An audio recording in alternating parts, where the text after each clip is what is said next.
ఇటీవల ఆకస్మిక మృతి చెందిన ఆంధ్రప్రదేశ్ రాష్ట్ర agro industries development corporation chairman Malepati Subba Naidu, భానుచందర్ల చిత్రపటాలకు Nellore parliament సభ్యులు వేమిరెడ్డి ప్రభాకర్ రెడ్డి, కోవూరు ఎమ్మెల్యే వేమిరెడ్డి ప్రశాంతిరెడ్డి దంపతులు నివాళులర్పించారు. గురువారం మాలేపాటి సుబ్బానాయుడు, భానుచందర్ దశదిన కర్మలో పాల్గొన్న వేమిరెడ్డి దంపతులు ఈ సందర్భంగా ఇద్దరితో ఉన్న అనుబంధాన్ని స్మరించారు. వేమిరెడ్డి ప్రభాకర్ రెడ్డి మాట్లాడుతూ, పార్టీ అధికారంలో లేని సమయంలో కూడా పార్టీని నిలబెట్టిన గొప్ప నాయకులు వీరిద్దరేనన్నారు. పార్టీ ఆవిర్భావం నుంచి అంకితభావంతో పనిచేసిన నాయకులను కోల్పోవడం తీవ్ర విషాదమన్నారు. మాలేపాటి సుబ్బానాయుడు తమకు ఎంతో ఆప్తుడని, ఆయన మరణం తీరని లోటని వేమిరెడ్డి దంపతులు పేర్కొన్నారు. దగదర్తి మండల అధ్యక్షుడిగా, కావలి నియోజకవర్గ ఇన్ఛార్జిగా, రాష్ట్ర ఉపాధ్యక్షుడిగా సుబ్బానాయుడు పార్టీకి, ప్రజలకు విశేష సేవలు అందించారని గుర్తుకు చేశారు. పార్టీ కోసం క్రమశిక్షణతో మచ్చలేని నాయకుడిగా పనిచేసిన సుబ్బానాయుడు మరణం పార్టీకి పెద్ద నష్టమని అన్నారు. ఆయన కుటుంబానికి భగవంతుడు ధైర్యాన్ని ప్రసాదించాలని ఆకాంక్షించారు. ఈ కార్యక్రమంలో పార్టీ జిల్లా అధ్యక్షుడు అబ్దుల్ అజీజ్, ఎంపీ బీద మస్తాన్రావు, ఎమ్మెల్సీ బీద రవిచంద్ర, డిప్యూటీ మేయర్ రూప్కుమార్ యాదవ్ తదితరులు పాల్గొన్నారు. ఈరోజు ఇటువంటి పరిస్థితికి ఈ గ్రామానికి రావాల్సి వస్తుందని ఊహించుకోలేదు. మొదటిసారి ఈ ఊర్లోకి నేను అడుగుపెట్టినప్పుడు సుబ్బానాయుడు అన్న నన్ను, మేడంని ఇద్దరిని కూడా ఇక్కడ ఊరేగింపులో ఎంత సంతోషంగా, ఎంత ఆనందంగా ప్రతి ఇంటి మనిషిని కూడా చూపించి, వీళ్ళు పలానోళ్ళు మనోళ్ళు, పలానోళ్ళు మనోళ్ళు అని చెప్పి ఇవన్నీ కూడా ఈ రోడ్లోనే ఊరేగింపులో రావడం, ఈరోజు ఇటువంటి పరిస్థితుల్లో ఈ ఊరి మళ్ళీ గ్రామానికి రావాల్సి వస్తుంది. చాలా దురదృష్టకరం.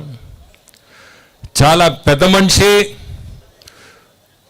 అతను. పార్టీలో 83 నుంచి పార్టీ స్టార్ట్ చేసిన రోజు నుంచి పార్టీలో కార్యకర్తగా మొదలయ్యి ఈ ఏరియా లీడర్గా, ఉపాధ్యక్షుడిగా పార్టీకి సేవలు చేస్తూ, పార్టీ పవర్లో లేనప్పుడు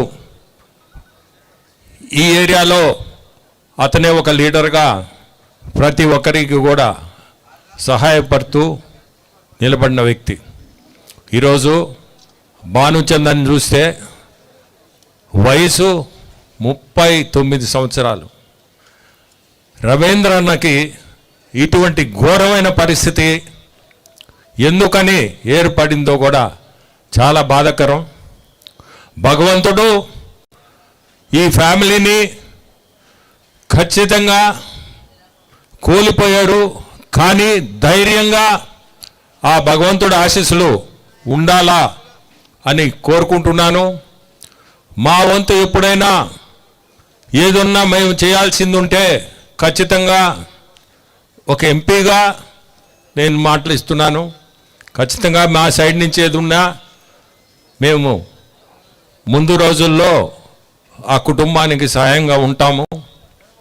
ఇబ్బందులు ఏదున్నా భగవంతుడు ఇటువంటి పరిస్థితి తీసుకొచ్చాడు కాబట్టి ఇబ్బందులు ఏదన్నా ఎదుర్కొని ధైర్యంగా ఈ ఫ్యామిలీ ముందుకు పోవాలా అని కోరుకుంటూ, ఇటువంటి మంచి ఇద్దరు లీడర్లని పార్టీ ఇటువంటి పరిస్థితి రావడం పార్టీకి కూడా చాలా నష్టం. అయినా ఈరోజు మన పార్టీ లీడర్లు ఇద్దరు కూడా పైన నుంచి మన ముఖ్యమంత్రులు కానీ, లోకేష్ బాబు కానీ, అట్లే జనసేన నుంచి కానీ, బీజేపీ నుంచి కానీ ప్రతి ఒక్కరు కూడా ఆ గౌరవం ఇచ్చి ఈరోజు పార్టీ ప్రెసిడెంట్ వస్తున్నారు, అట్నే మన జిల్లా మంత్రులు కూడా వీడికి వస్తున్నారు. అందరికీ కూడా మళ్ళీ ఒకటే చెప్పేది, ఇటువంటిది మా సానుభూతి ఎప్పుడు ఉంటుంది, ఆ భగవంతుడు వీళ్ళని మంచిగా చూడాలని కోరుకుంటూ, పార్టీ ఆవిర్భావం నుంచి కష్టపడిన ఇద్దరు నాయకుల్ని మనం కోల్పోవడం జరిగింది. మాలేపాటి సుబ్బానాయుడు అన్న, అలాగే మాలేపాటి భానుచందర్, వీళ్ళిద్దరికీ కూడా ఆత్మశాంతి కలగాలని, అలాగే వాళ్ళ కుటుంబ సభ్యులకు అందరికీ ఆ భగవంతుడు ధైర్యం ప్రసాదించాలని కోరుకుంటున్నాను. మాలేపాటి సుబ్బానాయుడు అన్న ఆయన ఆఖరి ప్రోగ్రాం నా కోవూరు కాన్స్టిట్యున్సీలో జరిగింది. అది అప్పుడు నేను లేకపోయాను. అయినా ఆయన మాకెంతో ఆప్తుడు. అటువంటి ఆయనకి ఇలాంటి మరణం రావడం నిజంగా చాలా దురదృష్టకరం. వాళ్ళ కుటుంబ సభ్యులకు అందరికీ భగవంతుడు ధైర్యాన్ని ప్రసాదించాలని కోరుకుంటున్నాను.